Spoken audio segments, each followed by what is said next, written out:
Hello, everyone. Thank you very much for joining us. My name's Scott Feinberg. I am the host of the Award Chatter podcast for The Hollywood Reporter. And for those listening and not with us, we are coming to you live from the South by Southwest Film Festival in Austin, Texas. And very excited to have with us a tremendously special guest, somebody who is today one of the most innovative and influential filmmakers of his generation, with credits, of course, including Slacker, Dazed and Confused, the Before Trilogy, Boyhood, and most recently, 10 and a Half, A Space-Age Childhood, which had its world premiere here at the South by Southwest Film Festival on March 13th, and will drop on Netflix on April 1st. The New York Times has the New York Times has said, it's, quote, "It's hard to think of another English language director with such a voracious ear for talk," close quote. The Guardian has said, quote, "After Slacker, he was regarded as a spokesman for Generation X," close quote. He's a 5-time Oscar nominee, a winner of 2 Silver Bear Awards for Best Director from the Berlin Film Festival, and the winner of Best Director, Golden Globe, Critics' Choice, BAFTA, Spirit, National Society of Film Critics, LA Film Critics Association, and New York Film Critics Circle Awards. And of course, we are gathering today in Austin, where he is sort of the unofficial film mayor of town. And let's just note that as far back as 1991, he said, quote, "Austin has the highest per capita ratio of wonderful people and the lowest percentage of assholes of any city. I believe I'll be based here for quite some time." Close quote. 31 years later, here we are. Would you please join me in welcoming Richard Linklater?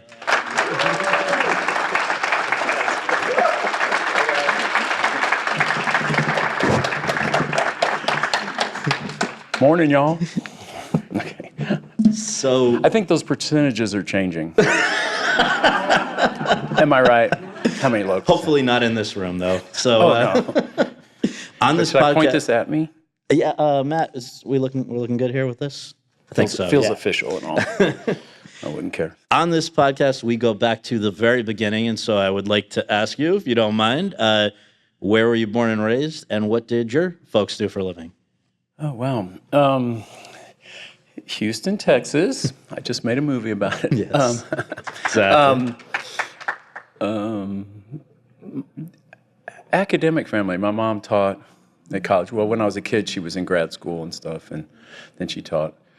And then my dad, cool guy, but he was like a lot of guys in that generation, had kids young and had to get a job, so he was in insurance. But they divorced when I was young. So. And you were one of how many? I have 2 sisters. 2 sisters. So I was the youngest. now you were, I know, writing a lot as a kid and had a lot of interest, but the thing that initially seemed to be your path, I believe, was athletics. You, to the extent that you got a baseball scholarship to Sam Houston State University in Texas, very real possibility of going pro, and then something happened sophomore year. What happened? Oh, I had this, every athlete you talk to, it's like, I would have made the pros, but I broke my collarbone. Or, it's like, you probably wouldn't have. And so I put myself in that. At best, I would have toiled in the minors, and it would have thrown off my whole life. Yeah. I would never have made the major leagues. But I loved it. I was good. I was fast. But look at me. I was always like the shortest guy on the team, but the fastest. So. Right. But it was fun. It was just, when you're a kid, you just do what you're kind of good at, and people encourage you. And no one really, when I came out, this is the 60s and 70s. I don't remember a lot of career guidance. I don't remember a lot of that. You're just on your own. Yeah. That's what Apollo 10 and a half really shows, a free-range childhood. Right. You could say neglect. You could say pretty fun. It's a balance line, there. Yeah. But I don't remember getting much instruction. I don't think anyone cared what you did, or maybe that was just where I was. So I don't know. And certainly, career day, you had to get up and say what you wanted to do. Or, in class, it was an assignment. I had some notion of, I'd grown up behind a bowling alley, so I said, I think I'd like to own a bowling alley, or I'd like to, of course, be a pro athlete. Every guy wanted to be either a pro athlete, and, But as a little kid, he was also like, astronaut, But you realize you have about as much chance to be an astronaut as you do a pro athlete, which is even if you are right near NASA. Yeah, right. The movie's kind of like. Right. oh, I can just be an astronaut, go through some training. But you know how great astronaut, they're more rarefied than a pro athlete, Well, so what happened though that sophomore year in high school that really forced you to change your direction? I had a heart rhythm problem that I couldn't run anymore. I was getting lightheaded. It was an atrial fib kind of thing, which also an advantage of that too. I couldn't have any more caffeine. I had to people coffee. It saved me a lot. I never had to. No coffee my whole life. Right. Or any more Cokes. I don't know. Maybe it got me healthy. I had to create my own energy. Well, but I mean, I guess was it upsetting to have to give up sports? I didn't think about it at that moment. I wasn't. My head. I had discovered theater. I wanted to be a writer, even though I was doing great in baseball. I had this other world was opening up to me. That's what college was. Oh, high school and college. Mm-hmm. I wanted to be a novelist by the time I was about 17. I was the guy who would win the short story contest, and I was always, from fifth grade on, I felt I was a writer. Mm-hmm. It was my one outlet. But once I was out of college, having written plays and short stories and thinking I was a writer, just the intimidation of the blank page. I remember right out of there, I was working offshore. I'd gotten a job, and I was going to write, a novel about that, and I was just. It was hard. It was hard. And I was finding movies. I just found myself going to 4 movies a day. I was like, what is it about movies? I just loved them. I was just liking movies. Well, maybe I could write a movie. And then, then I saw some indie movies like Return of the Caucasus 7 or, I was like, wait, he made the movie. He wrote it and I was like, yeah, direct a movie. And then I had a short story I'd written and I wrote it as a script. This is all in one summer. And then I had all the shots in my head, too. I realized I had this kind of visual ability. I was like, oh, and then I'd do a close-up here. I kind of worked out storyboards for the whole movie. I just had made the movie in my head. It's like, yeah, I could make a movie. So I thought, oh, I'll make a movie of this. And I never did, but it got me going, cinema. So I was looking at movies from the eyes of a future writer-director. And so I did that for a couple years. I watched everything, Well, and you mentioned 600 movies a year probably, and then would go home and read every book I could get my hands on, read up about every actor, every director, studied careers. I was just all in, And you mentioned, though, that this sort of started simultaneous to leaving school, starting work on an oil rig, and then eventually deciding to relocate here to Austin. Why did you come to Austin, and when you did, what did you start doing? Yeah, I had some friends going to school here. People ask me, did you grow up in Austin? I was like, I think no one grows up in Austin. It's the place you move to, Right. So if you can't afford the coasts and you can't afford, so I had some friends going to college here. I couldn't really, my grades weren't so good. I didn't get accepted into school here at UT, but first, I had saved up my money. I was living in Houston, just kind of living in back with the folks, living in my bedroom, but just saving all my money, knowing I could buy my freedom someday and buy equipment and stuff. I had a plan. Looking back, I'm amazed how methodical I was. I really did have a plan. I was, 20, 21, but I felt behind in a way. Felt I had kind of squandered a number of years playing, just sports or not taking things too seriously. So I think I just took whatever that energy was. Looking back, I'm kind of ADHD, kind of obsessive focused person. So once I just turned it there, I did that. Yeah. 40 years ago. Yeah. That's been my channel since. So I've been grateful to find that and kind of channel everything through that. But it was just a plan, save up money. And then I thought, and I didn't get into I was still thinking academically, you got to go to film school. I didn't really know so many filmmakers I liked, Scorsese, that generation, so many of them had gone to film school. So I was like, do I do that? But then I bought all this film equipment, bunch of film stock, started making films, was watching films, still reading, writing all night, editing for days at a time. I was in it, and then I just kind of got ahead of myself. And then I said, well, I don't want to go to film school now, because I would go visit friends in film school, and I said, oh, I'm already beyond that, And I didn't I didn't like criticism. I didn't want to show any of my films to anybody. I know what I'm doing. I don't want to hear what you think. I know what I think. It's really good. Thank you. I'm learning. So. Well, and so was it 83 when you moved to Austin? Yeah, summer 83. And with 18,000 that you'd saved, right? Yeah. And some, I guess you put that towards film equipment. And can you talk about those early years here? I guess the first 2 years, you gave yourself your own film school in a way by experimenting with different types of shorts, right? Yeah, and 18,000, that'll get you through half a year in Austin now. But back then, hate to make everybody feel bad. 150 a month, all bills paid, living right by campus. And they had a big film program. They were showing 4 films a day on campus, so I could just go to films. I felt like I was a student just with no papers due and not having to, I was unenrolled. I would even audit classes. I would audit philosophy classes. I would be there all semester, and the teacher would say, well, did you come in for the final? Oh, I'm not in this class. What are you doing here? Right. I don't know. I'm interested. I was so... Well, and I guess from those experimental shorts you're doing from 83 to 85 lead to a first feature, which people have this mistaken notion that was Slacker. In fact, there was your first feature was in 88. It's Impossible to Learn to Plow by Reading Books, right? Super 8 film, $3,000 budget. And I guess it sort of was a preview of some of the subjects and themes that were to come, right? Probably so, I mean, that was weird when Slacker came out. People act like you just thought about being a filmmaker 6 months before they're watching the film. I'm like, I could see the disappointment in their face. This is 91. They're looking at this film and they just want you to be overnight. Some idiot savant who just picked up a camera. I said, no, I've been doing this full time since 83. I've made 20 shorts. I did a feature once already that probably got people to want to work with me. It's like, oh, at least that guy, he's made a feature film, but he finished it. I proved I was serious, you know.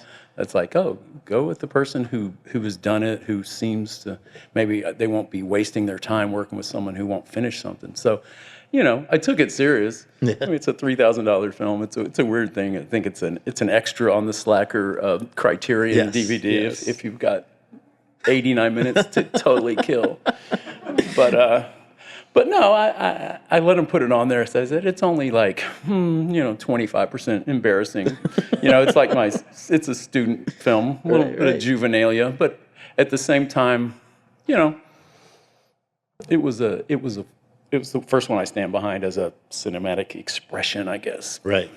Well, before we go on to Slacker, I just want to ask kind of a philosophical question or something. You are, by nature, you've said, sort of a solitary guy. You're happy to read by yourself, watch movies by yourself, write by yourself, just do your own thing. Introvert, yep. And yet, as a youngster, you played team sports, and as an adult, you've made films where you are the leader of a giant team. Yeah. How do you explain that dichotomy? Very different, very different. I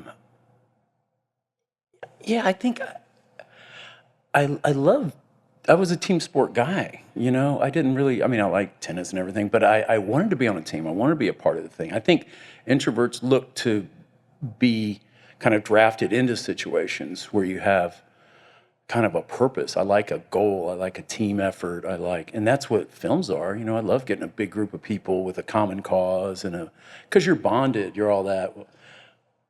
I don't necessarily like just, whatever general public, I don't know. I don't want to sound like a weirdo. I get along, No. But yeah, I don't think it's a contradiction. Yeah. Yeah. And it's not even necessarily a control thing. It's just a comfort thing. Yeah. To be in an environment where you have an artistic goal. I gravitated toward theater for that. I just thought it was great. All these people, this is in college, I got to know all these theater people and took playwriting classes. And I was like, this is wonderful. I'd found my people. It's like, we're all here to make this play. It felt like without the competition of sports, which can be, that's not the best human quality, So just whatever that was. I've never felt that since, too, the competition. It always bugs me when they turn the arts into competitions. It's like, to me, that's jumping the track. You know, it's not the best thing about the arts. But that's our culture. We've got to turn everything into a competition. But it's certainly not how I think. You know.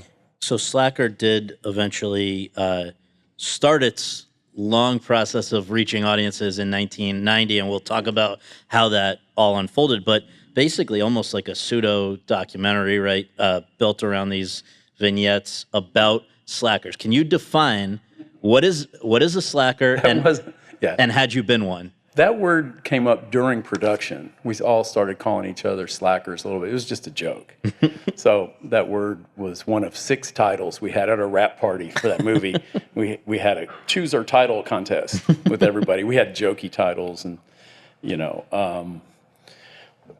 but Slacker won narrowly, so we called the film that. Had you regarded your own? It became this word that meant... Now it's everywhere. It was like, I remember meeting, I've told this story, Sam Arkoff, who did the great, How to Stuff a Wild Bikini. Yeah, Sam Z. Arkoff, who did all those great drive-in movies I grew up going to, 50s and 60s, and but he said, "What's the name of your movie, kid?" And I said, "Oh, Slacker." "Oh, bad title. Sounds like slasher. I don't know what that is." And I said, "Yeah, I felt bad. I was premiering it in Dallas." That's like, bad too late, title. yeah. And then and then pretty soon it was like all this 20-something. You mentioned the Gen X stuff. It just kind of it fit people's perception, like, oh, a generation of people who don't do anything, who don't care. It's like slacker. And that was definitely not my definition. It was like, people who maybe don't fit into the, utilitarian economic system in front of us, but we're passionate. I'm always driven by passionate people and purpose and people who are excited about things, and that's what that film is full of. I mean, it might be conspiratorial thinking, alternate thinking, crazy, you might say, certifiably, people with mental problems or whatever. But that was the world I was living in. I lived. Well, I not love the far way you from the described it. You once said it was people who have jobs, but their jobs don't have them. Exactly. And that was the ethos of that time. For a young person now, it's kind of hard to explain. The 80s, 90s were real. There was a big dropout thing, and I can't emphasize enough how anti-commercialism really permeated the world. It was really ugly to be too ambitious or just want. The flip side of the yuppie 80s was just ugly. No one I knew gave a crap about anything like that. So it was just, that was just the ethos, the world we were living in. Mm-hmm. And it was kind of, I was just intrigued and amused, I guess, with where I had found myself in Austin with all this energy I was picking up on. And I always joke that there's a continuum in Austin. You have the state capitol here, you have the university here, and then you have the mental health place right there. And during the day, they all kind of blended. I'd be sitting in a coffee shop, and there'd be some guy giving a lecture. It seemed pretty smart, and then you realize, oh, he's just a schizophrenic guy talking to himself, but he seems really smart. Like, that's a lecture that guy just gave. Now, did you blurry. kind of it was blurry? Your circle that you established, including the people who started with you, I think in '85, the Austin Film Society, might have had some eccentrics as well, right?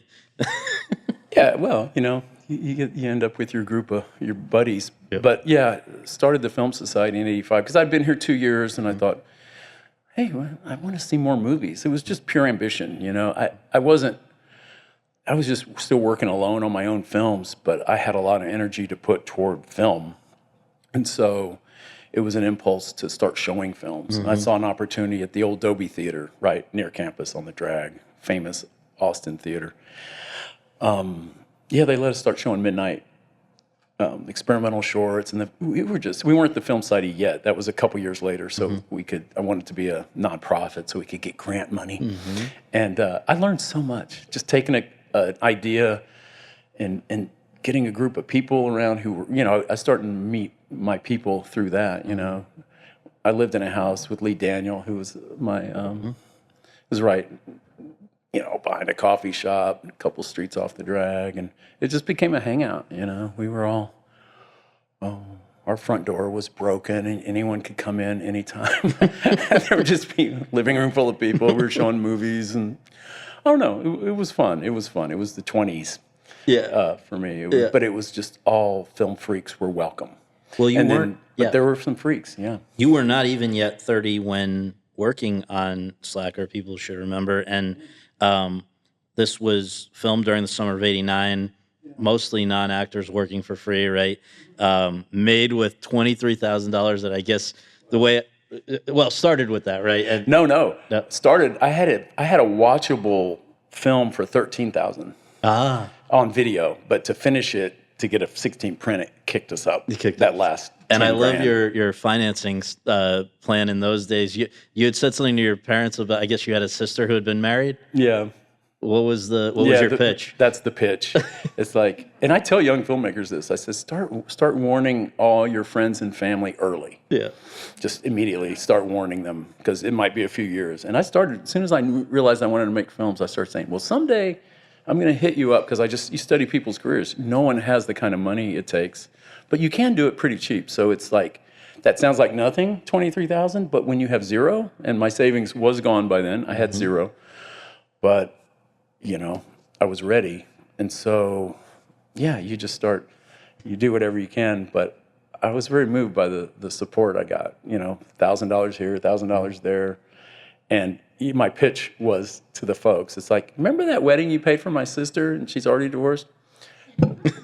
Give me that money, and it's an investment. Yeah. It might. You weren't interested in getting married. You wanted to make your films. Yeah. It's a different thing. And the punchline to this story is last summer, 30 whatever years later, my mom, still with us, said, you threw off our taxes. I did a disbursement every 10 years. The Slacker account slowly builds up, and I pay everybody again. But the people who gave me money have been paid probably 10 or 20 times over. And so, the people give me $6,000. I write them a check for $24,000. Nice. I'm always so thrilled to do that, because they're like, hey, you threw off our taxes. Well, but I use that for young filmmakers. It's like, say it won't make any money. You'll pay them back eventually. But if you do win the lottery or something good happens, you do get that. So, yes. I don't know. It's a fun story. Now, people might assume that, and you basically said, quote, my biggest leap wasn't from Slacker, a super low-budget indie movie, to Dazed and Confused, a studio film, but from Plow, that first feature we talked about, made completely alone, to Slacker, communicating with 7 people who aren't getting paid, and why should they make my film and listen to me? Who am I? Close quote. So how do you get people to work for free? Psychologically, I just felt in my own development, it was like, filmmaking skill aside, there's this kind of hustle. And I learned it kind of with the Film Society too, hustling up a show, making up flyers, charming newspaper people to cover a story, just the hustle. You got to be a little bit of a cheap hustler. So, it was a leap to ask people to work. I purposely not wanted to waste anyone's time, but I was kind of asking people to invest money and people to invest their time, rally around me. I mean, everybody wanted to be a filmmaker. Why me? Of course, I had a plan for the movie. It wasn't a conventional script, but I'd spent a lot of time planning the movie, and I had a working methodology. I'd put so much thought into it. And I had a refrigerator full of film stock. Mm-hmm. So it was like, I guess we're making a movie this summer. All my film study buddies and everyone around. But people emerged and helped tremendously that I wouldn't have expected, and people I expected might have been major players kind of drifted away. Mm-hmm. They weren't ready to help work with that guy. They want to do their own thing, or whatever. You can't push it. Mm-hmm. And the dynamic of an all-volunteer operation, which I had experience with at the Film Society. We were all volunteer the first 10 years of our existence. So how to get it's an extra strain. Mm-hmm. It's an extra hustle. You got to do everything. You have to outwork everybody. I was quoted as saying, one of my cohorts said, "You said something really dark the other day. I'm kind of disturbed by it." But what I said was like, I can't wait to have a budget and pay people so I can fire them, you know? And what I meant by that is they have a sword hanging over their head. It's called a job. Yes, If you want to keep that job, Yeah. when the call time's 6 a.m. because we're trying to film the sunrise, get there at 5:59 Yeah. or less, you know? Yeah. Don't show up at 6:30 because if you're doing me a favor every day and you're not being a professional, it's hard to demand professionalism when you're not paying. That's what I'm saying here. I totally So get if you can pay everybody, and I heard David Lynch when he made Eraserhead, he had a paper route. All those years he was working on that. He insisted on paying everybody, even if it was like $10 or $5. He had this system where he had to pay everybody. And only after I said, well, that's kind of symbolic, isn't it? And I realized at the end of my journey what a minefield it was with the all-volunteer. I realized what he was doing. And I said, oh, so I suggest pay everybody $10 rather than, and treat it, you know, just that, that relationship is established that's just our system. So, but I'm kind of delusional. I like the all-volunteer, one for all, we all get paid the same. And that's how it was on Slacker. When we went back and paid everybody was paid the same per day, you know, actor, grip, me, you know, anybody. Well, so and you had, like, people should understand it's always been presented as this amazing kind of coming of age, in a sense, story for you, that you make Slacker and suddenly you have a great career. But the reason I said the release started in 1990 was because you initially self-released this. It was only, I guess, down the road that it got a proper release from Orion. It ends up making $1.25 million, I believe, on a $23,000 budget. So it is that incredible story, but it wasn't just a smooth ride. Oh, hell no. No, it was really fraught. It was really cool to make that's the whole story. You get to make this film, but we did it pretty quickly. I mean, I started in early July of '89 and I had a finished film by February. We showed it at the in Europe, in Berlin first. So that's pretty quick for a no-budget film. Yeah. But, you know, I got a little grant money. I just did everything, got the film made. And then it was like, okay, here's this weird film that, you know, it doesn't have a story. And so I was so excited about it. And then we just started collecting, you know, Sundance turned it down that year. I started sending it out and it was just getting rejected everywhere. In every 1990. single place. Yeah. The Berlin Film Festival rejected it, but we showed it at there was kind of a market there. So I said, I never left the country. So let's go to Berlin and show it. And, you know, 4 people showed up to our little screening that you kind of have to pay for. I'm like, what the hell am I doing? It was really tough. And then just getting rejected by every single festival. And then with distributors too. I'd met some distributors along the way and they're like, let us see your film. And you're so excited. Oh, I'll just show them. They want to see my film. Of course, they want to see every film, you know, so they can pick through them. And so I quit showing it to people. I said, let's wait for something good to happen with the film before they're watching it in a complete vacuum. And so that good eventually happened. We premiered it in Dallas at the USA Film Festival.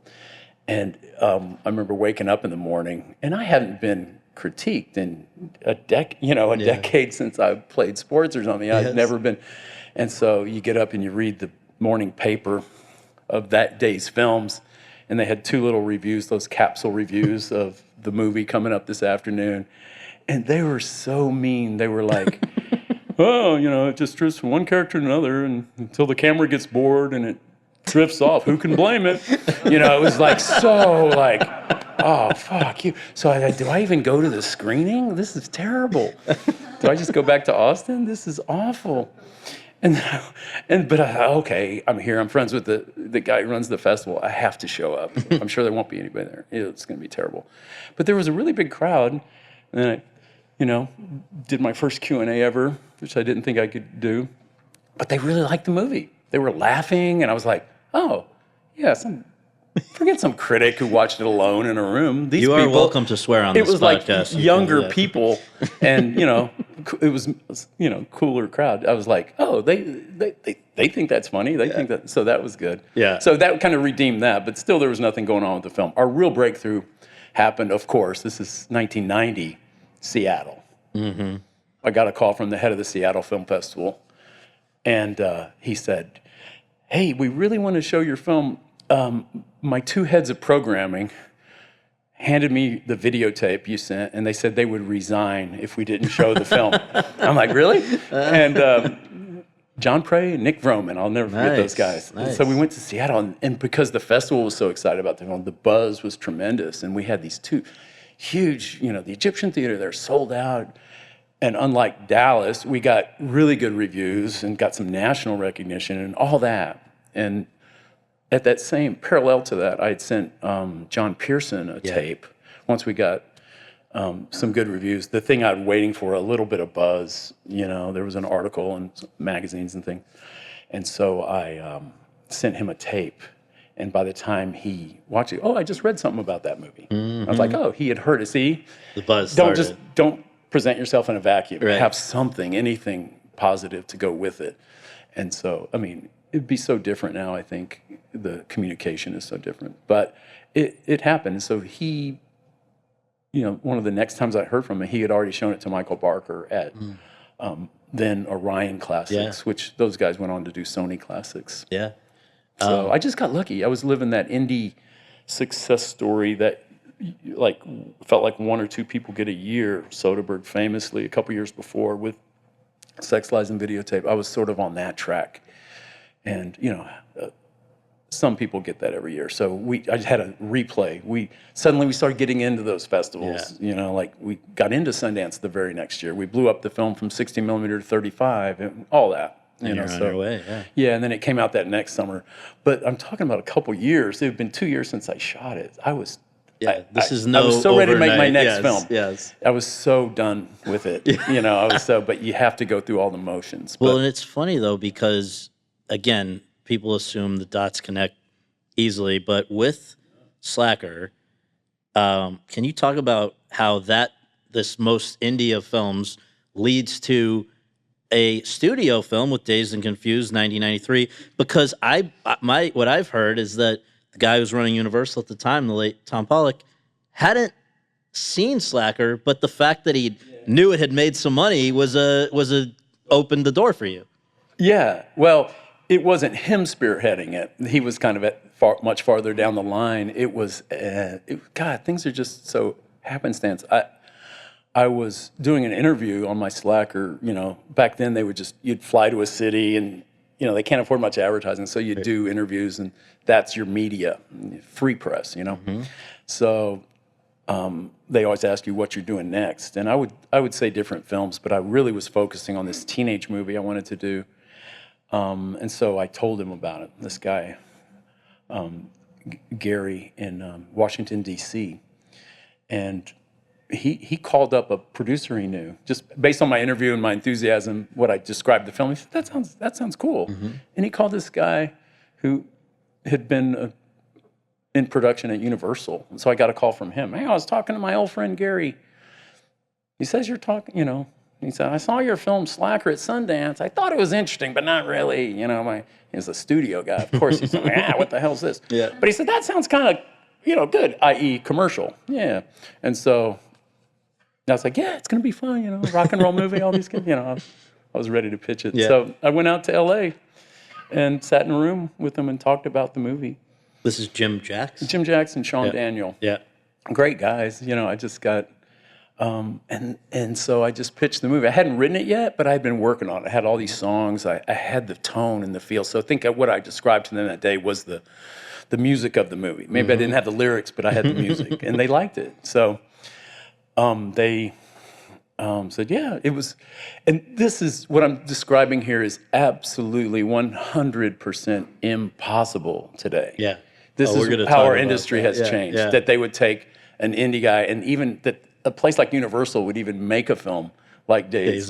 That was the era that I was so lucky to have been born at a time to experience. So I very grateful. But you're not grateful at the time. You think, this is just how it is, and how am I gonna, how's this gonna work?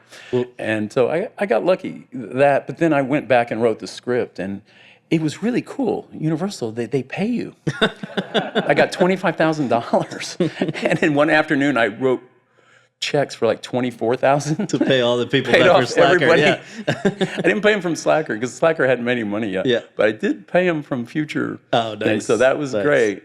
And And I mean, if anyone's been living under a rock for the last 30 years, this is Dazed and Confused, the movie about the last day of high school in 1976. And it was also kind of a beginning of some of your hallmarks, particularly finding amazingly talented young actors and actresses who haven't necessarily had an opportunity yet. I mean, up to and including Mr. All Right, All Right, All Right on that film, McConaughey and many others. And also, I think people should remember, just to connect the dots from that to the present, your film editor, Sandra Adair, I think that was the first time you guys worked together. Yeah. But once that film became a hit, you were suddenly in high demand, and you, I know, were now looking to use that currency to tell another story that maybe would not have been obvious for certainly a studio. How did what became the Before Trilogy, but initially just Before Sunrise, how does this get going for you? And of course, hear the story of Jesse, this young American man, and Celine, a young French woman who, in this first installment in 1995, meet en route to Vienna and spend a night together there. I think the idea of this had been with you since you'd had your own sort of thing, right? Yeah, it was kind of a conflation of, that trip I took to Berlin, I said, with the film. That's the first time I'd left the U.S. I'm not the kind who backpacks around Europe all summer. I got movies to see. Right. So but it was so kind of eye-opening. And the wall had just come down. It was a fascinating time to be there. And doing touristy things, walking around. I was like, wow, this could be a good movie. Boy meets girl kind of thing. And so I was just thinking of placing it, people who didn't, what it felt like to not be at home, to be out of your country and to meet someone. I didn't meet anyone over there in that regard, but I used that from another story. So I just set that idea. That for you was in Philadelphia? Yeah. It was like a year before. I just spent a whole night walking around Philly. I was visiting my sister.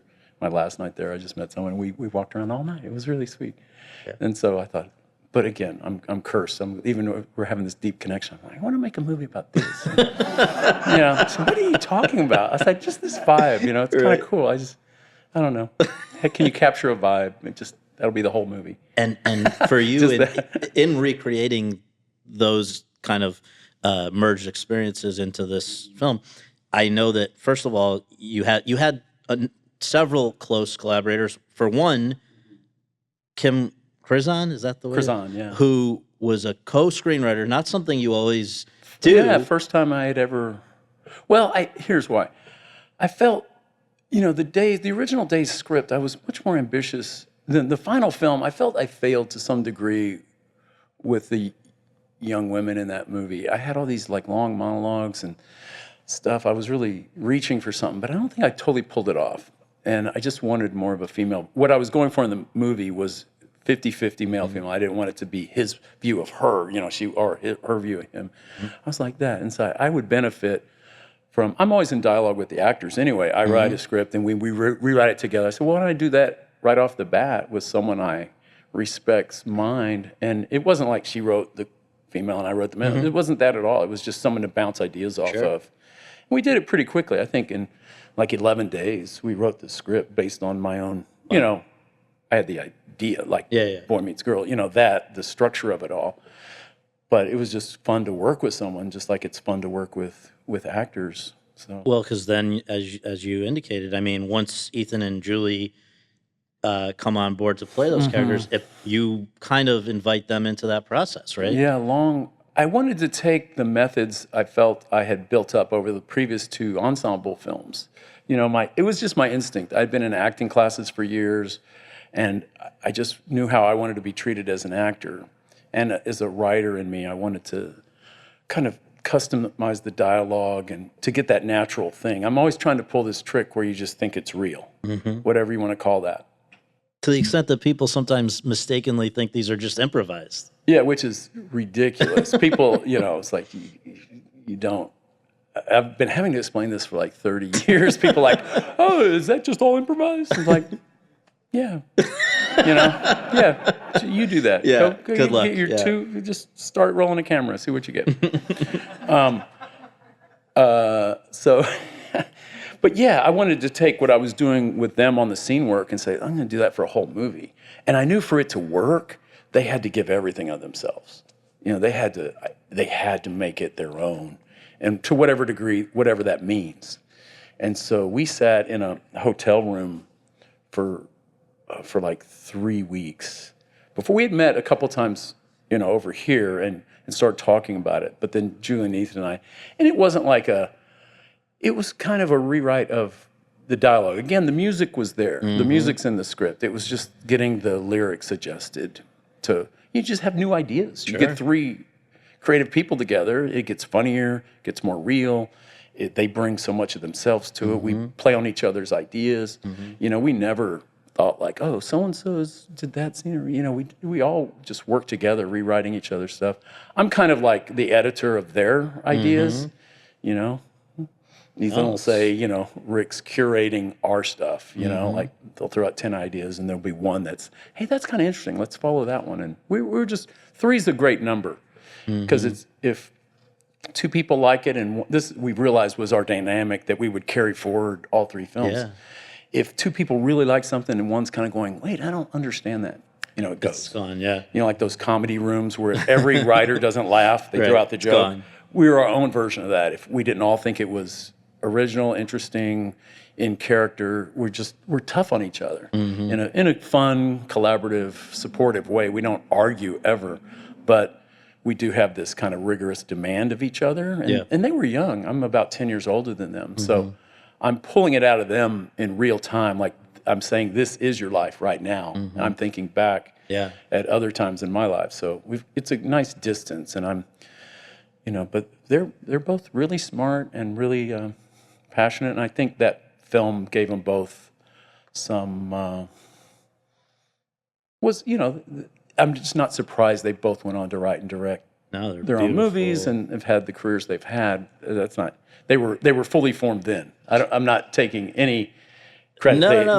They had, but to see something you had more of a participation in the words to, and then see it up on the screen and see it work, I think gives everyone, I'm like, oh, I could do that. I could do my own movie. Those are the most beautiful movies. And I will say, though, and correct me if this is wrong, but I was amazed to read that it wasn't always clear that the male was going to be the American and the female was going to be... Right. To the extent that apparently at least your casting people, maybe you as well, met with Jennifer Aniston and Gwyneth Paltrow. This is pre-fame about playing the... Yeah, it sounded so weird to be casting a movie. Yeah. And I even, in this original script, Kim and my script, they were named Terry and Chris.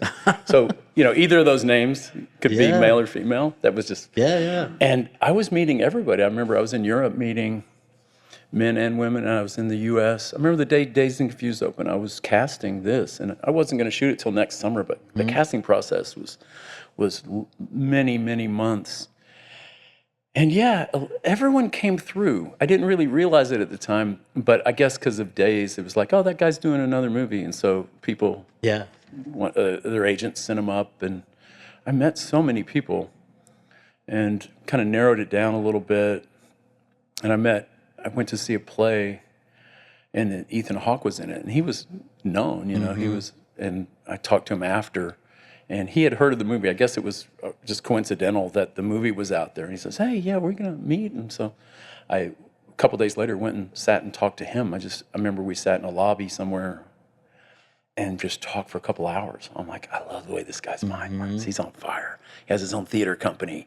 You know, he's in all these movies, but he's making his own movies. And he's, you know, talking about Tennessee Williams and Eugene O'Neill and, you know, Bob Dylan. And, you know, just everything was... I was like, okay, that's what I need. But I still made him audition. Yeah, he said he thought he was like the biggest star of his age range, you know, especially after River passed away. Right. You know, Ethan was like kind of the guy getting every script, and the script that I don't think the script was just good enough, I guess, on the structure of it, but the details of it. He would always give me hell, like, how did you get this film financed, Rick?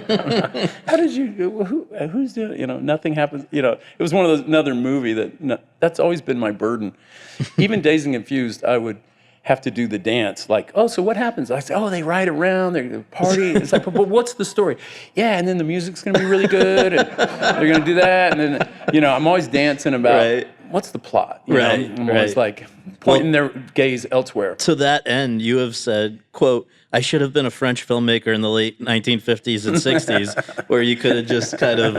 you don't have to answer. Yeah. Well, I found out really quick, you got to keep the budget low as possible. Like, Dazed cost like 6.5, so Before Sunrise, it was like 2.3. You know, it was like, it just got to shoot it for a little and no one gets paid and all that stuff. Open Sundance and spawned this trilogy, which by my math, so the second one was 9 years later, the third was 9 years after that. So on that timetable, we should be getting one this year, Richard Linklater. What's going on?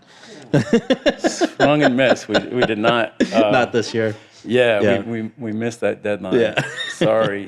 Well, here's I'm still waiting for that great idea. Well, please God, you don't want to do it just to do it. Yeah, of course. But each one has been so you don't want to do it just that you like the people you're working with. So here's the moment that I've got to ask you about, because the way you have described it, you have said that after you made a studio film that didn't necessarily go over that well, the Newton Boys in 1998, you said, quote, I was sort of kicked out of the industry for a while, close quote. Yeah. And talk about why that was and what you chose to do at that time, because a lot of people might have rolled up in a ball. You did some very creative things. I think I did roll up in a ball for a little while, but not publicly. Yeah. What I mentioned earlier, how non-commercial that era was. It's impossible today to relate to, you know, I'd say on Newton Boys, which was my first. I mean, I had a full studio experience with Dazed and Confused. It just got an indie release, it was perceived as an indie success. But in my mind, it was kind of a studio failure because they didn't release it like a studio film. But I mean, I'm grateful I got the film made, of course. But you know, there was a little in that process. Whereas Newton Boys was, it was this fun story, true story, these Texas bank robbers. And I think, oh, I'm making my Goodfellas here. You know, it's a true story. It's from starts in West Texas, ends up gangsters. They start off cowboys, they end up gangsters in Chicago, robbing banks. I said, this is kind of a commercial movie, you know, in a way, if it works, you know, thinking to the old, you know, in a genre of sorts. What I wasn't prepared for was maybe the perception, you know, and Matthew's star had risen very quickly.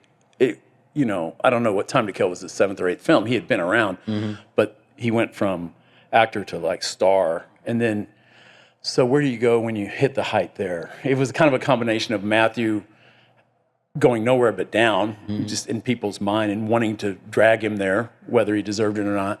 And then me having been a huge sellout to make a film you wrote that you care about, that's from your own, you know, state, just by making a budget that cracked $20 million. Right.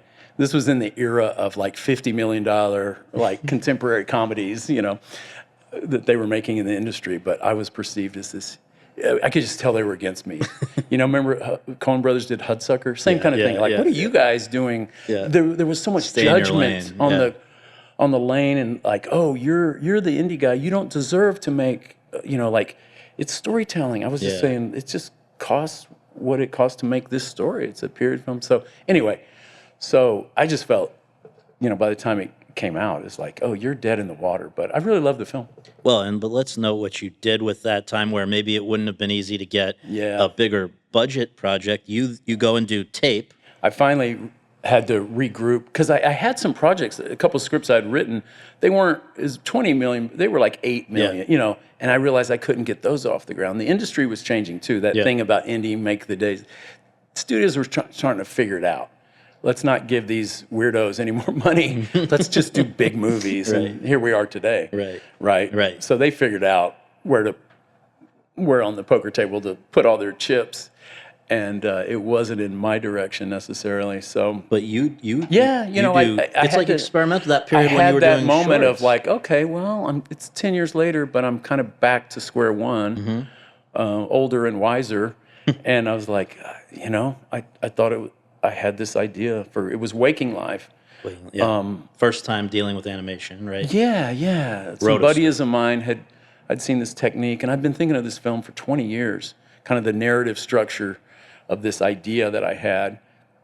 And it suddenly, something clicked when I saw that technique. I said, oh, that film I've been thinking about forever will work if it looks like that. Where you shoot it live action, but then have them basically trace it.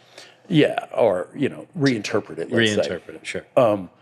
So yeah, it was such a fun process, but that was such a freeing movie to do. And to me, it was kind of it was Slacker-esque in a way. It was this big ensemble, a little more of a story, more of a through line that Slacker lacks. But it was a good mind fuck of a movie, and it was just something I've been thinking about forever and wanted to. And I felt very lucky. I mean, we did it for, I think we shot it for like everything for like $200,000 or something. Wow. Just no money. But I felt so lucky to be able to get that made. I remember having conversations with, filmmaker friends, and it's like, well, if they don't take away, I still have a bunch of movies about people talking. I can always do those. I was like, well, it's time to take that challenge. Yeah. So I did make a film about people talking, and it was just fun. It was fun, and I you look back at blessings, and had I done better with Noon Boys, I would have got those other films made, and it just would have been another. And I didn't want to just hold out. I never saw myself as any set. Like I think a lot of people arrive at a level, and that's where they want to stay, and they'll go 4 or 5 years until they get another. And I was like, no, I'm supposed to be making films, and I don't care what budget level. I just want to make a film. After Dazed and Confused, that's when you really probably could have gotten a big budget, and you go and do $2.5 million. I know. Looking back, I was thinking like, wow, I turned down $1 million to get paid like $100,000 to do this low budget film, but it never even crossed my mind. Yeah, that was some kind of thing. But when you hear of someone who is complaining about being in development for 5 years and not making a movie, say, but you're kind of getting paid to be in development. Yeah, right. Maybe you should not get paid and then go make a movie for nothing. Right. Like so. I just gear everything toward production. But looking back, I took creative freedom over money. Yeah, on definitely. that one for sure. But I'm also practical. It's just not a big budget movie. It's not a thing I don't want anyone to overspend. And I was at least being honest about it. And there's an irony here. Before Sunrise, the first one is probably the most profitable film I ever made. Wow. More than anything. Well, just because it cost nothing, and it actually ended up, it was part of a studio system, and worldwide and everything. It probably is per capita the most profitable. Yeah. Well, you mentioned there was that period starting with Newton Boys where maybe it's a little bit of director's jail for a few years. Correct me if I'm wrong, but the breaking out of that was with a project that on paper people must have again said, wait a minute, Richard Linklater, who writes his own movies and seems to relish making indie movies on a low budget, how does he wind up directing a studio film written by someone else, namely Mike White, for $20 million about a failed musician who cons his way into a teaching job at a prep school and inspires his students to stick it to the man? Yeah. School of Rock, 2003, which this time was a successful movie. But how do you even wind up doing that? Timing, it was like I've been turning down those offers that whole time, and believe me, more offers came in after Newton Boys. They catch you when you're down. That's when they come to you. It's like, oh, you're God. desperate. Yeah, and I just didn't feel like aligned with the movies I was being offered, so I continued to turn them down, and people thought I was a little crazy because some of those go on to be hit movies, and I was just kind of like, I just don't think I'm the right guy. I can't do it, and so it hit me at the exact right time, personally, in the way that I think Waking Life and Tape both made their mark in their own little way. I felt professionally or just personally kind of at the top. I wasn't doing it I didn't perceive myself to be at a low point. Right. I perceived myself to be at a high point, in a way. Yeah. And that's when, Scott Rudin's on the phone and really wants to talk to me about this film, and I read it, and meanwhile, I haven't mentioned it in here, I have a,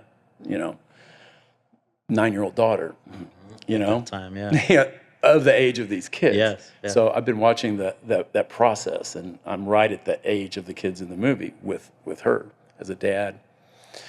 And this thing comes in, and I say no because it's like, I just can't see myself doing that. It was it was witty, but you know, the band won the contest at the end. It was just what I thought was formulaic. Yeah. And so I just turned it down. And then I got a call back. It's like, Scott Rudin is not accepting your pass.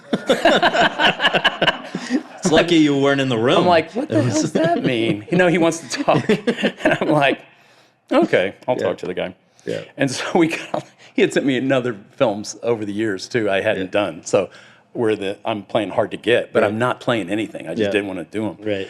And but this one, he says, well, what don't you like about it? I said, well, that's cheesy, and that's it. And he said, well, that's interesting. He was just listening to me, and then I got on the phone with Mike, who had written the script, and I could tell, oh, he thought that was cheesy too. He's just in a studio system himself, trying to. He's a professional, brilliant professional. But I said, oh, I see an alliance. And then I talked to Jack, and I started to see, okay, Scott's about the most classy, non-rock and roll guy in the world. Mike, Jack, and I can make this cool. Yeah. And Scott's supportive. He's a great producer, but he doesn't know rock. He just knows this could be a good movie. He likes it.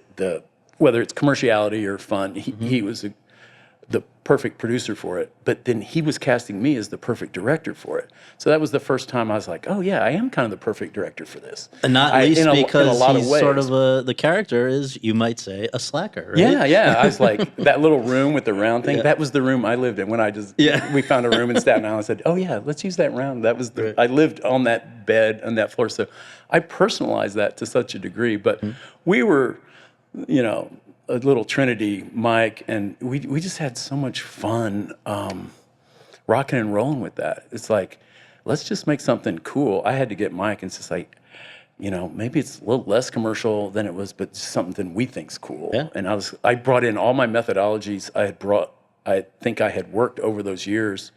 And it was a real personal challenge too, because could I go to a studio level like that and make a comedy? I was often critical of comedies, you know, like, oh, they leave a lot of comedy on the floor there. You know, that could be funnier, that could be better. Just a better film. Make a good film. Don't make some clunky thing, you know. So I was like, I got to bring my A game on every level of this. You go there and you work really hard.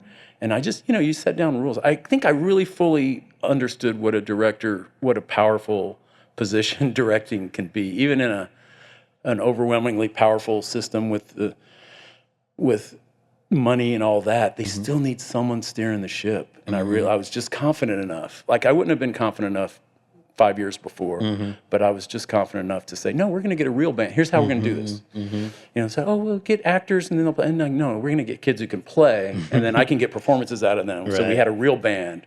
I said, I want rock and roll guitarists to respect us. Yes. You know, and so you bring all that, and you know, great. We rehearsed 3 weeks. We created all that music.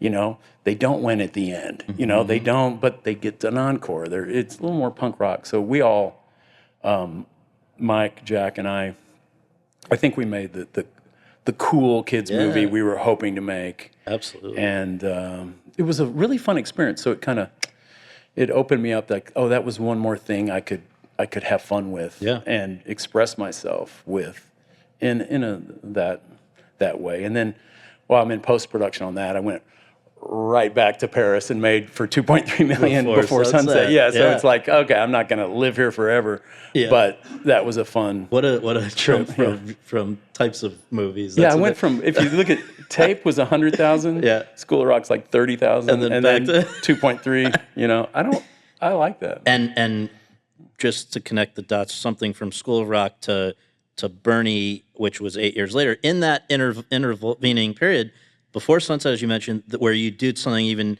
that you hadn't done with Before Sunrise, it's in real time. Yeah, we've been building up to that. A Scanner Darkly, 2006, was sort of the next thing after Waking Life, same rotoscope process. Philip K. Dick adaptation. Yeah. But then the second time you work with Jack Black, who seems like you have, I don't want to put words in your mouth, but it feels like almost an Ethan-esque kind of relationship. Here, Bernie, the story of this true story, beloved local mortician who married an heiress 40 years a senior, then shot her 4 times in the back and hid her body in a freezer for 9 months. Now, this one, $5 million budget, shot over 22 days. The thing that I find most interesting about that one is that unlike almost every movie that we've talked about up to it, it feels to me like I don't see the autobiographical connection that I can see. Even with School of Rock, there are elements. There's not that with Bernie, is there? Well, yeah, that's interesting. Good question. I think that was more geographic. It was this. I read Skip Hollandsworth's story in the late '90s, Mm-hmm. and I even went to the trial. I was like an investigative reporter, screenwriter. I went to the trial and observed and watched and took notes and remembered all of it. So I was really intrigued with this story, and I think what was attracting me, I'd grown up in Huntsville, Texas. I had Houston, but then we had moved from 10 to 20. I'd lived in Huntsville, and so I just remember being in a small town like that, and I remember there was always that guy who, he was in the theater department. He was a bachelor, he sang at the church, and everybody loved him. And it wasn't when I got older, I said, oh, wait, he was gay. He was a closeted gay man. It's weird. Back then, they really couldn't come out of that closet. Things have changed so much, for the better. But I thought, oh, yeah, what an interesting character. I just kind of love that character. I love the atmosphere. And so it was personal in that way, the town. And I was so intrigued with this relationship. I think there's a part of me that, like Newton Boys, it's no different than Newton. It's a story I'm coming into that I've discovered that I love. So that's all we're doing here. We're just telling stories we love, whether it's based on something that I directly experienced or something I'm really intrigued by. I don't think that's much of a difference. Mm-hmm. I really don't. There's nothing special about my life. It's just something I jump off from sometimes. But a great story is a great story, mm-hmm. and great characters especially. So I really just dialed into that relationship. I was trying to figure out what went on between them two.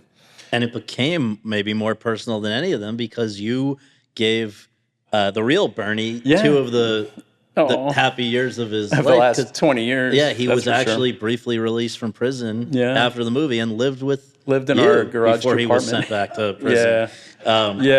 He's a total sweetheart of a guy. You go through the prison, prisons, growing up in Huntsville where the state prisons have permeated my life, and I have a lot of attitudes about. I've actually made a documentary. It's going to be on HBO later this year about the criminal justice in Texas, awesome. And it's a portrait of my hometown. I've been around it my whole life. Your dad had I had a stepfather who was who had worked at a prison. I had another stepbrother that was in prison, but that's another story. Well, my mom was a real character.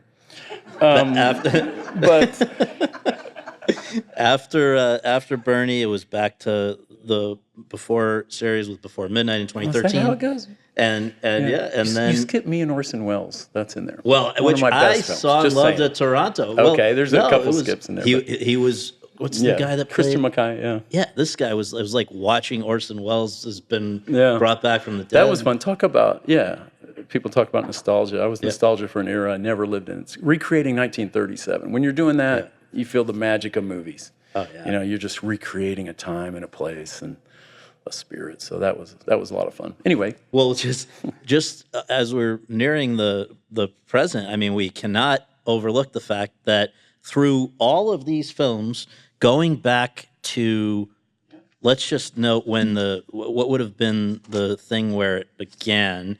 I guess in 2002, so probably even before School of Rock, even before all this stuff, in 2002, you decided to start chronicling a young boy's life and his family from the age of 6 to 18, or first grade until the beginning of college. Originally, I believe it was titled, or at one point, Always Now.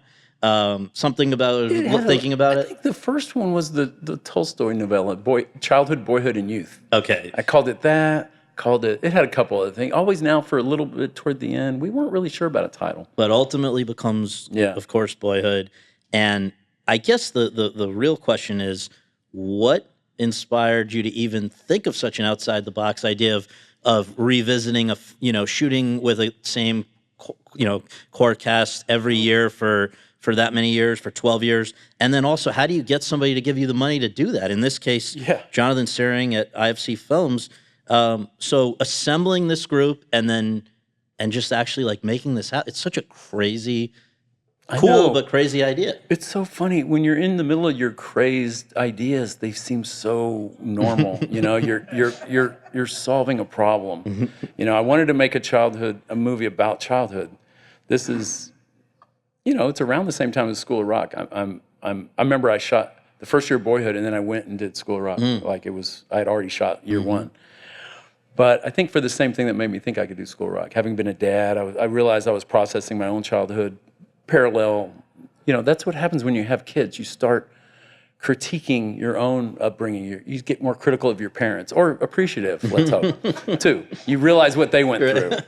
It's kind of interesting. Like so many people, they come out with their abuse stories only when they're parents. And it's dark, but you see it a lot. It's like, wait, what was that? You go through your life and go, what the hell was that? Someone should have been looking out for me, whatever it is.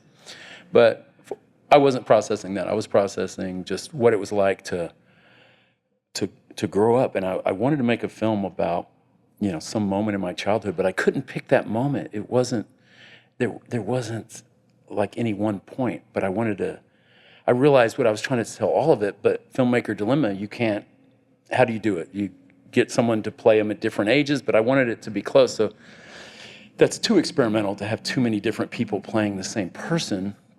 So I remember being kind of stuck, and I thought, okay, I'm just going to write that novel about. I think I'll express everything I'm thinking about here. I'll go back to the 17-year-old in me and write the novel. And I'm not kidding. I sat down because I had kind of an outline, some ideas, and I sat down, and as my fingers hit the keyboard, this idea hit me. It's like, oh wait, what if you filmed it and just waited and then filmed again and I just saw them all growing older. And first, because I had that structure first through 12th grade, that was my narrative structure. I said, oh, that'll look cool. Yeah. You'll just sit in the theater and then everyone will age and you won't even notice, it'll just be like, it'll feel like life. So that was the idea. It hit me, but I think it hit me, why it would hit me and not other people necessarily is because I was solving a problem in an area that I think about a lot. Narrative storytelling and fixing a problem. Like in science, you're always answering a problem. You're fixing a problem. So I was just fixing, my narrative problem technically. So I was excited about it. I talked to Ethan. He was excited about it. But I always enjoyed the looks I got when I asked people. Even Ethan, he kind of went, what's going on? Yeah. It took about that 6-second delay with Ethan. Wow. But not so much, when you talk to financiers, some guys who had given me money for Waking Life, young producers, I said, you guys have, because the pitch is, you're going to be doing this. Where are you going to be in 12 years? You'll still be making movies. You're going to be doing that.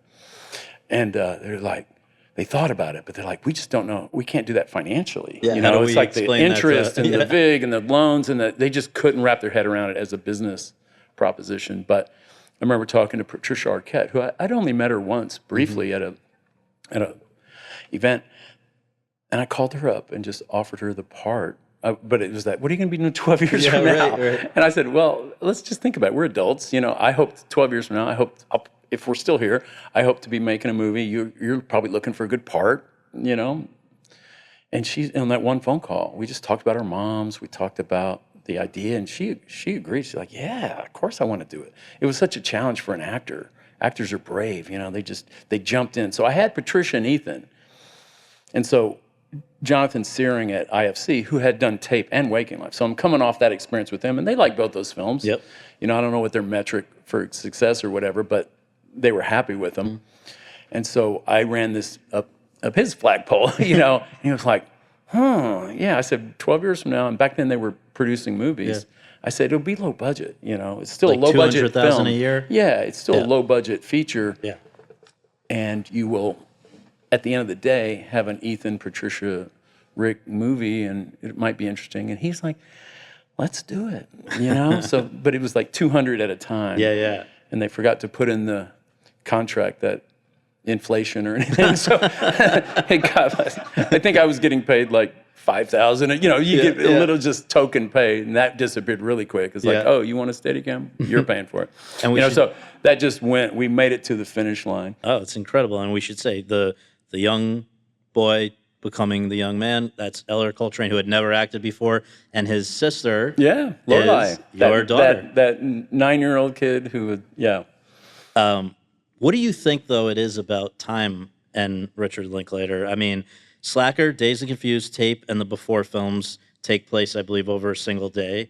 Tape and Before Midnight happen in real time. Yeah. Boyhood, and now down the road, a 20-year project that you've embarked on, Merrily We Roll Along from Sondheim, with now you're doing that with Beanie Feldstein, Ben Platt, and Blake Jenner. That's going to be, again, looking at people aging on screen over years and years and years. Why are you so fascinated by time? I think it's like time structures, if you get really close to like organic storytelling of all of our lives, they're all based on time. I'm not that philosophical about it. I just always saw it as a structuring device. Those early films, like, just 24 hours. And I always liked movies that had condensed, Greek drama is always like kind of, stories were always condensed. They never had long epics. They were, certainly not over, 24 hours. It was always short amounts of time. That was the way you told the story and people could comprehend it. So I always kind of like that. Oh, you didn't mention Waking Life. There is no time. No time. It might be 4 seconds. It might be a dream. You don't know. So, so Boyhood, all those short amount of times. If you throw a 12-year in it really breaks the average. Yes. Pretty extreme. Well, I think narrative structural devices, like the way we see our own lives. It's divided up. How do you count your life? It's by events, by your age, by your, we're all living through our own epic. And I just find time structures perhaps more interesting than plot devices. But, within story as characters, there's always a great story, but plot twists and turns, less so maybe. Well, so in the years since, it feels like you've been maybe, I don't want to say more reflective, but reflective about your own upbringing and early years. Everybody Wants Some in 2016 was essentially kind of a sequel of sorts to Dazed and Confused. Yeah, that was college. Yeah. This is you now. This is a group of baseball jocks on the weekend before college starts in 1980. Yeah. That might well have been Richard Linklater at some point. Absolutely. Well, what it is the kid from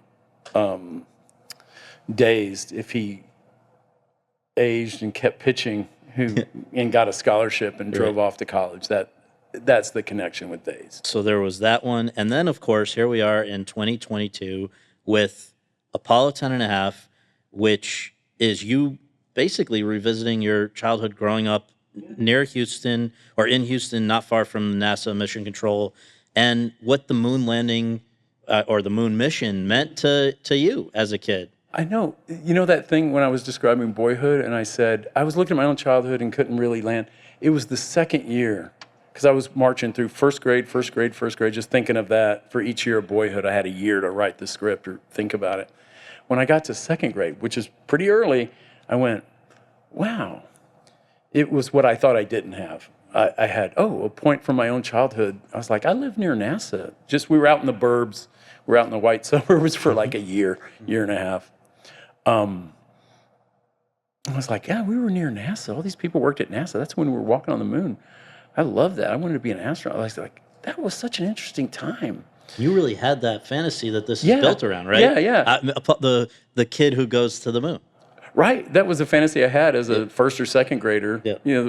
I was trying to capture that in the movie, like that moment in just before, childhood ends when you start giving up those fantasies. It's just, but that was a fantasy. I guess it's some kind of like Harry Potter thing. Like here you are, the youngest neglected kid living in just Blandsville, nothing. You're nobody from nowhere. And yet you kind of think, maybe there's a place where, like, not only are you special, you're plucked out, but you're important. Like you have a place, you can be helpful. Right. You have a destiny, and so I just thought that was hilarious looking back at that. Because I think the reason I remembered, I talked to my dad about it, and he kind of went with it. Hey, what if they need it? He's like, yeah, that'd be interesting. Yeah. How parents just egg you on. I just had a brief conversation about this ridiculous idea I had. And then, so I remembered that, and I said, oh, that's kind of funny. If you could play that straight, so I could recreate the moon landing, what it felt like as just an observer. 600 million people watched it on TV. What a tremendous TV production that was, and how exciting it was just to be alive at that time, and how unique, and how, as time goes on, it got even more important because we never went back. So it becomes this apex. No one questions that's the greatest engineering feat in human history. It's stunning what they were able to pull off. And so see it from like the public point of view, but then if you go with this fantasy, you also see it from the astronaut view. And everything in the mission it's like a documentary. Everything's from real, we transcribed actual transmissions between, so all the NASA stuff is dead on. Oh, and like just everything you hear out of too, anyone's mouth really came out of the Apollo 11 mission. Everything, all the training, everything, the warning light, that all happened. Everything's real, and then everything's real in the growing up in Houston part, that's where the heart and soul is of the movie. With your spam and gel mold pudding or whatever. Yeah, all that. The specificity of being a kid at that time, the TV shows. And so it's kind of hard to describe the movie, but it's these parallel worlds. But I just thought animated, it all becomes a blurry It wasn't always going to memory. be animated, though. No, my default mode was live action, but I guess there's practical considerations too. I was looking at it and say, well, how do we send them to space? It doesn't, and no one's going to give me $100 million to make a film about, people. One kid goes to the moon, but everybody else sits around and watches TV. But people should know if they haven't exciting, seen it yet. This is not the Waking Life Scanner Darkly rotoscope animation. No, it's very different. Yeah. I love animation. I don't know. I like that I have it as an option in my storytelling, but I've kind of earned that by being interested in understanding it, and this wasn't working live action in my head the same way Waking Life wasn't working in my head. But once you jump to animation, it's like, oh yeah, that's that. I think that's the way, because animation, it's kind of fun, It's interpretive. It's like memory, like fantasy.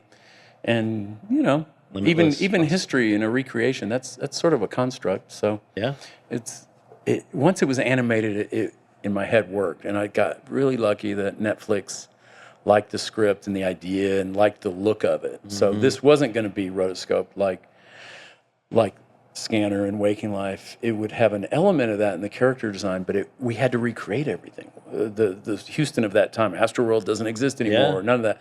So it was much more traditional, 2D, 3D, and which felt so creative. We're cool. Creating all that. We're scouring home movies and people's. We had an open call for photos and movies. It became this great multi-year research project on our end, and then multi-year animation, but a quick little 20-day shoot in there on a green screen stage. So it was kind of the best of all possible worlds, and it was really fun. Ultimately, it's probably my most beat by beat personal, but it's like my dad didn't work at NASA. I'm trying to tell a fun story. He wasn't. I warned him. He just saw it the other night. My 91-year-old dad. I had to warn him. I said, Dad, the dad in this movie is a real cheapskate. He's getting gas out of the hose. I said, I did that in high school. I'm saying the dad did that, but you didn't do that. You're passing that off onto him. Yeah. I had to warn him, Dad didn't, just don't take it personal. But you did steal that ping pong table that time. We lived in the suburbs, so he was carrying a piece of plywood, and we made a ping pong. I do remember him doing that. Well, the statute of limitations has expired, but So I'm going to close my portion with one last question, then we're going to take, if it's all right, a few from our audience who have been so great, and then we will free you. But my last question for you is that when I interviewed you 10 years ago, you said, quote, "I got so many films made in the 90s and in the 2000s that would never get made today, close quote. That was 10 years ago. I can't imagine that in the decade since things have gotten any easier for filmmakers with truly independent spirits like yourself. You are now a very youthful elder statesman of the independent, filmmaking community. Yeah. What is the state of things right now? Is there reason for optimism? Good question. I think that was kind of a low point 10 years ago. Bernie, remember the financial thing? The industry had kind of gone away. And I mean, Bernie, in a previous generation, I would have gotten, 10 or 15 million. I got Shirley MacLaine, Matthew McConaughey, Jack Black, and they don't give you any money to do it. I was like, what's going on, folks? I have to shoot it in 20 days, 22 days. But that was just, you adapt. So what happened in the meantime is, what's going on now? Streamers, Netflix. It was like, oh, these guys are making movies, not just TV. Oh, cool. So it just has evolved, So I've been lucky. I worked with Amazon on a thing. But, and then, Netflix was been absolutely wonderful on this one. So supportive. And it's a different dynamic. But for a filmmaker standpoint, it's great. So if you align, it's just nice there's people out there making movies. That always gives me some optimism and encouragement. It's just like, oh, because we took it to the bottom. There was no one making a kind of movie. I said, is it over? I'd look at filmmaker friends, we'd run into each other like, what's going on? Like, is the world we knew over? Yeah. And it's like, and then it felt it kind of was to some degree, and then it wasn't. It just kind of reinvents itself. And I can only think that that's just we as a culture, as a film community, have a need to make feature films, to make these stories. I mean, of course, there's a lot in, episodic TV and multi-part series. Yeah, that's great, but there's still this, commitment to feature-length films and telling stories in that form That are original, not yeah. IP, existing IP. Yeah, exactly. There's still room for that. So, I mean, that's exciting. I mean, it could all go away again. There's some kind of. I've seen the ebb and flow. Yeah. Seen things change. It's interesting to be doing this a few decades now to feel like, oh, like even describing earlier the universal, like that's gone. Like that world's gone. And I'm of two minds. It's like, is it sad? Is it nostalgic? I don't know. It's just different. Like part of me thinks. I've been quoted as saying before, I would have liked to have been a studio director in the 40s, and, 30s, 40s, into the 50s. That was a heyday. If you had that was pretty great. Yeah. Making film or two a year under Daryl Zanuck or, somewhere at MGM or there was so many good films made. But if you look back on it, there's that handful who had these flourishing studio careers. Everyone else, and it probably would have been me. I would have been over the hill at Poverty Row Cinema making, Right. That's probably my fate. So you want to be, Howard Hawks or Vincent Minnelli or something, but I'd be Edgar Ulmer probably. Well, aren't your Detour Productions? Yeah. I mentioned, I name check Edgar. Right before he passed away, I was going to do a podcast. Peter Bogdanovich, the great, beautiful, wonderful Peter Bogdanovich was. These tapes he had done, he'd interviewed all those guys, and he was doing this great podcast series. We had talked about it, and I was finishing my movie and something. We delayed it. And I just missed him. I feel horrible, but I had picked Edgar Ulmer. We were going to really do a deep dive on Edgar Ulmer. Nice. Well, we are gonna first of all thank you so much for my Q&A portion of this, and now we are gonna go to our audience. Please go right to your questions. Hi. Sir. I really enjoyed 10 and a half. It was just wonderful. I think about the hours I spent watching Gilligan's Island, and it's kind of scary. How did I survive that? But did you see It's About Time? That was the No, follow-up to was- Gilligan Island. I don't remember that one. I remember Time But Travelers. that's in Apollo 10 and a half. Oh, yeah. We're calling it 10 and a half. It's not like 8 and a half. It's not Fellini. It's Apollo 10 and a half, But Yeah, I was wondering about working with different actors, and you seem to work with the same actors. And do other directors do that too, or is that something that you find really helpful to get to know somebody and continue working with the same person? Or do you like to work with other actors? nothing makes more sense as a director than to work with people you're comfortable, the same crew. If you have a department head who you work well together, why would you not do that? It's like, And it's the same when you've worked with actors and you know someone's perfect for a part. Maybe you write it with them in mind. So it's not uncommon to see certain directors, and you can actually some people end up with their own repertory companies.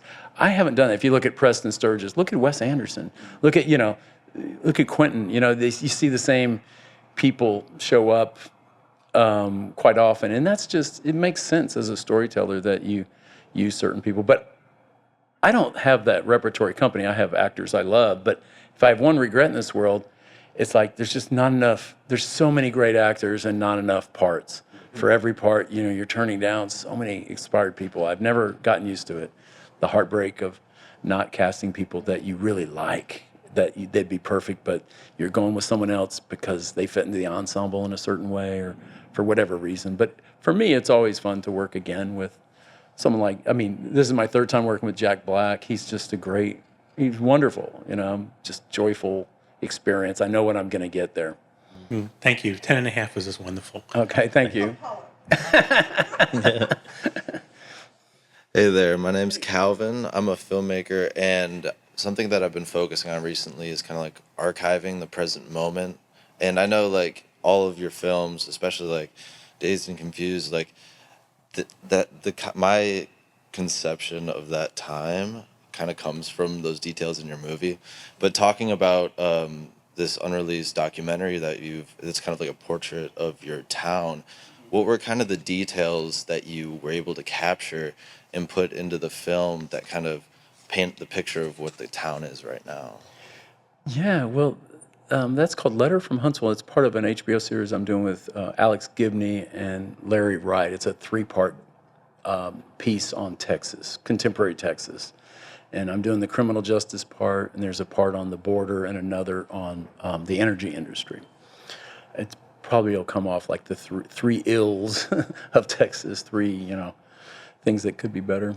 But I just realized I'd grown up with all these people, and like guys I went to high school with were wardens. Some were strapping people to the gurney for the, executions. That was just the backdrop. Stepdad was stepdads were on both sides of the bars. My mom was an activist or became an activist. She dated a civil rights lawyer. So it was just the world I grew up in, but I never expressed it on film much. And so I just saw it as an opportunity to go there and kind of go back to my hometown. It's one of those go back to your hometown and see what's going on. And it's I hope it's affectionate, but it's also like, too, So yeah. So it's a lot about the death penalty. Ultimately, it's a contemplation of the death penalty too. So you focus kind of more on the people and less on the place. Both, it's people I found within people I've known, and some people I was discovering, people who work there, and some local eccentrics, and I don't know, portrait of a town and my own history there, and I don't know how else to describe it, but I wasn't comfortable. They kind of wrote me into being in front of the camera, like I'm making a film. I'm a behind the camera personality, but I had Alex and Larry say, no, it's interesting if you make it more about we found your mom really interesting. I'm like, really? So they just pulled it out of me.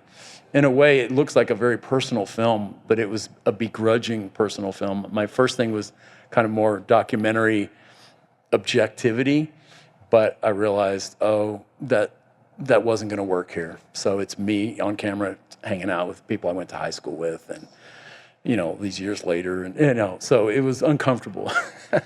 I'm not comfortable. Sweet, thank you so much. But it exists. Maybe later this year. I don't know when it might come out.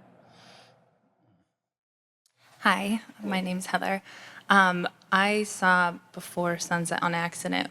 That was the first movie I'd seen of yours years ago, and I loved it even as a standalone film. I hadn't seen before. It had to work as a standalone, yeah. Yeah, and I loved that, and I loved the meandering aspect and the dialogue, and your observations are so great. And I'd never seen a film that was so simply done like that, and that's something I love watching. So I really love your work.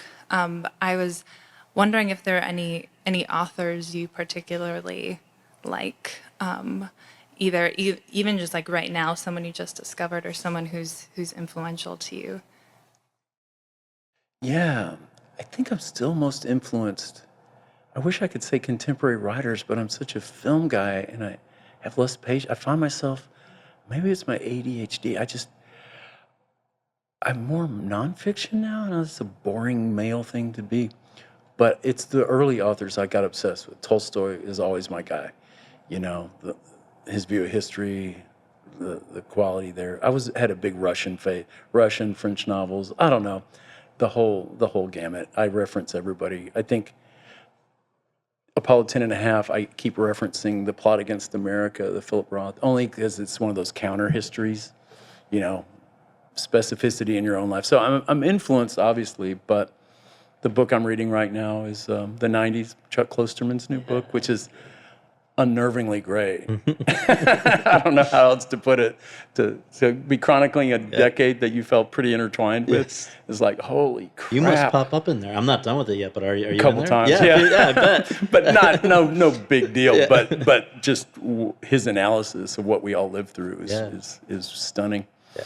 But so I don't know. That's not really answering your question, but I wish I had more reading time. It's if I could clone myself and read like I used to, 12 hours a day. But movies took me over a long time ago. But we're gonna have to, unfortunately, you guys will be the last ones. But I just Hello. Hi, I'm Kelly, and we actually share a birthday. Oh. Leos. Yay! Yay. I'm a comedy writer, and we're doing an indie production, and we are trying to find a female comedy director. As a comedy director, how should we entice somebody to come work with us? Yeah. I'm very confident in the script. Yeah. I almost got Penelope Spheris out of retirement to do it. She would have been great. Yeah, she would have been fabulous. That's funny. But do you have any I think you have recommendations to- on how to approach? You have to see the work. If you have some identified, like, hey, that's funny, or you got a sense of sensibility. But someone who's funny, they have their own definition of funny. So I think you have to be prepared to collaborate and bend it in their direction of what they think is funny. And as soon as, if you find that doesn't work well, then you have to maybe get someone else or not. Just be really honest of the comic sensibility. Because I think, and I haven't done this much, and I haven't had problems on my comedies that I've been involved with, but I know people who do, and the nightmare hell for a comedic actor is when they think something's not funny, and all the executives and the director think it's just hilarious. You can't play that. That's going to be a mediocre comedy. So I just think you got to match up with the sensibility. I would get someone who's young who made a comedy that you think is funny, and just see if they relate to this material. They can't force it. They got to be, oh yeah, that's my life too. Oh gosh, I could, I felt like I co-wrote this, and they probably will end up kind of co-writing it to some degree. So I don't know. I love that about our industry. It's matchmaking. It's So there's no it's floating buzzword things that out there, takes you hook, line, and sinker. I'm trying. No, it's the Okay. soft sell. It's like, Okay. hey, what do you think? And then maybe they'll read it. I just think the kind approach of, hey, we really flattery's good. It's like, hey, we really liked your indie film we just saw, or that TV thing you did. And it's like, I don't know.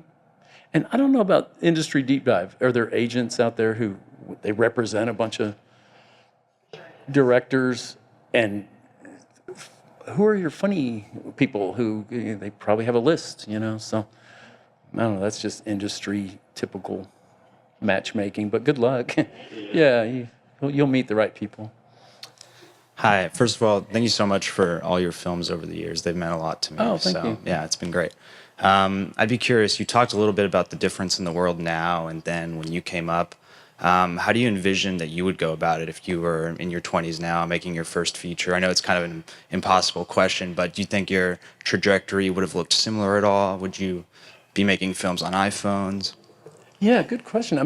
I have a lot of, between the Film Society and the interns I work with, I am around a lot of young, people in their 20s trying to make that first film. And I don't think it's changed much. That continuum goes back 60 years now, and Cassavetes is making Shadows in the late 50s. It's like, get your friends together. It's gotten cheaper, technically. I think you can, even if you can do a lot with 20 grand or, whatever. It depends on what your film is. But I think it's the same. You just got to say something really original to get any attention. And that part's harder now because there's so much out there. But none of it hasn't gotten better. It's just gotten more plentiful. So I think there's room always for something completely out of left field that's fresh and has its own voice. If you have your own comic voice, your own dark vision of the world, whatever who you are, and that's what's going to be on display in your movie. So, all you can do is get in there and just give it hell, and have some people who really believe in it and you. And but there's no barrier, It's just, and that's the usual route. It's film festivals, it's streaming. I know. Unfortunately, I don't think indie films, the no-budget indies, don't pop through into the culture the way they used to. Like, we referenced Slacker, or every year there was one or two indies that kind of came out of nowhere, and you could look through the years, and like the public had a craving for one or two of those no-budget weirdo films, like the indie band. We want a new. They just like that energy. Now, I don't sense that in the same degree. There's not the theatrical experience that unites everybody, but that doesn't mean they don't get seen. Just everyone's watching. You're not watching them communally so much, but that's the only thing that's changed. And that shouldn't really concern the filmmaker so much. What you got to do is just make that film, the same way everyone's written that novel or made that album. Nothing's changed is what I'm really saying. So don't concern yourself with that. Concern yourself with your movie, and things will fall into place, and you get that next one made, or in your own maturation process. I made that film before, and then I was ready to make the next one that I was ready for people to consume. So wherever you are on your own maturation process, you just gotta give it hell. Awesome. Great advice. Thank you so much. All right, thanks.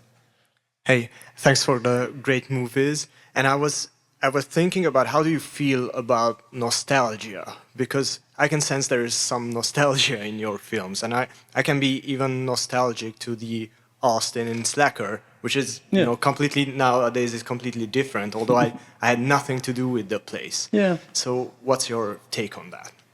Well, I think nostalgia. That's like a emotion or an impulse everybody has for different things, whether it's your own life or nostalgia, just the notion of it can be really harmful, really negative. It can be delusional. So every time I go back in time, like Apollo has some dark edges to it. I just you want to capture what was really going on, what's real. You're doing everyone a favor if you make it look like, oh, what a great time to be alive. Well, it wasn't a great time to be alive for most people, So I don't know. I think you got to be clear-eyed, but the nostalgia gene kicks in, like Dazed. There was a book out on Dazed called All Right, about a year and a half ago, and that was what kind of came out of that book, that I was trying to make an anti-nostalgic movie to show how much the 70s just kind of sucked.